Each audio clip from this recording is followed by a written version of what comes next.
இன்றைக்கி நாங்கள் இங்கே உட்காந்துருக்க போராட்டம் வந்து நெடுவாசல் மக்களுக்கு ஆதரவு தெரிவித்தோம் இல்லை, அது வந்து ஒட்டுமொத்த தமிழகத்தை வந்து காப்பாற்றணும் அப்படின்றதுக்காக தான். ஆனால் அதுக்கு முன்னாடி நெடுவாசல் மக்களுக்கு மாணவர்கள் சார்பாக நன்றியை வந்து தெரிவிச்சுக்கிறோம்.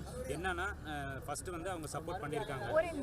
இங்கே வந்து நாங்கள் சப்போர்ட் பண்ணுறது வந்து நெடுவாசல் மக்களுக்கும் ஒட்டுமொத்த தமிழக விவசாயிகளுக்கும் சேர்த்து தான் நாங்கள் வந்து குரல் கொடுக்குறோம். இன்றைக்கி வந்து பாரதியார் பல்கலைக்கழக மாணவர்கள் ஏன் இறங்கியிருக்காங்க அப்படின்னா, இந்த மாணவர்களை பார்த்து மற்ற மாணவர்களும் வந்து போராட்ட களத்திற்கு வரணும். ஜல்லிக்கட்டை எப்படி நம்ம வந்து வெற்றிகரமாக முடித்து நம்ம ஜல்லிக்கட்டை மாற்றணுமோ அதை விட முக்கியமானது இந்த விவசாயம். இந்த விவசாயத்தை நம்ம இன்னைக்கு காப்பாற்றலை அப்படின்னா நாளைக்கு நம்மளுடைய தலைமுறை வந்து சோறு சாப்பிடாது, மண்ணை தான் சாப்பிட்டுட்டு இருக்கணும்.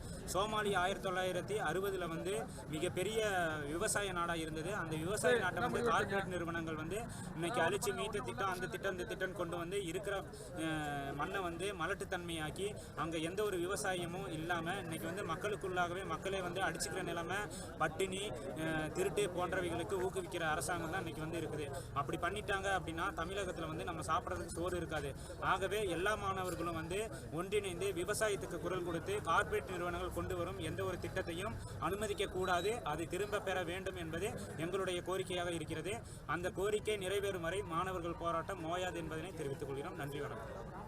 பாரதியார் பல்கலைக்கழக மாணவர்கள் தொடர்ந்து உண்ணாவிரத போராட்டத்தில் ஈடுபட்டு வருகிறார்கள். குறிப்பாக இந்த மாணவர்கள் காலையிலிருந்தே இந்த போராட்டத்தில் இன்று அடையாளமாக ஒரு நாள் உண்ணாவிரத போராட்டத்தில் ஈடுபடுவதாக தெரிவிக்கின்றனர். தற்போது இந்த மாணவர்கள் காலையிலிருந்தே இந்த போராட்டத்தில் ஈடுபட்ட நிலையிலே தற்போது காவல்துறையினர் வந்து இவர்கள் அப்புறப்படுத்தும் பணியில் ஈடுபட்டிருந்தனர். ஆனால் பேச்சுவார்த்தை உடன்பாடு எட்டப்படாத நிலையில் தற்போது இந்த மாணவர்கள் தொடர்ந்து போராட்டத்தை ஈடுபட்டு வருகிறார்கள். ஏன் எதுக்காக விவசாய நிலத்தில் வந்து விமர்சனம் எடுக்கிறாங்க?